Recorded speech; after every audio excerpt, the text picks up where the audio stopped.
চলে আসলাম ঘুরতে ঘুরতে বিকালবেলাতেই বিশ্বজিতের কাছে।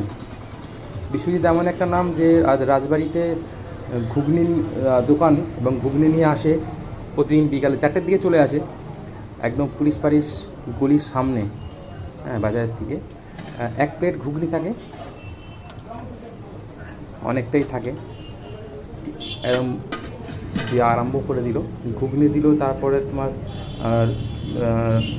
পেঁয়াজ দিল, তারপরে লঙ্কা আছে, ধনেপাতা আছে, ঝুরি ভাজা আছে, এবং সে মশলা তো আছে। আর তারপরে আছে আপনার এই যে দিয়ে দিল, এটা হলো একদম, এটা দিয়ে দিল আপনার, এই এক প্লেট হয়ে গেল। এটা দিয়ে দিল একটা চাটনি। এরকম করেও আরম্ভ করে 4টের সময়, আর চলে যতক্ষণ, মানে 9টা অবধি থাকে। তার মধ্যে খালি হয়ে যায়, মাঝখানে ভর্তিও করে, বাট সেই অনুযায়ী ওটা খালি হয়ে যায়। এবার যার যেরকম লঙ্কা দেয় বা এরকম কিছু, লঙ্কা বেশি কম যার প্রয়োজন সেই অনুযায়ীও দেয়। হ্যাঁ, এটা আপনি এই 4টের সময় চলে আসে, এবং তারপরে 5টা সাড়ে 5টা থেকে প্রচণ্ড ভিড় থাকে। সেই সময় কথাও বলা যায় না।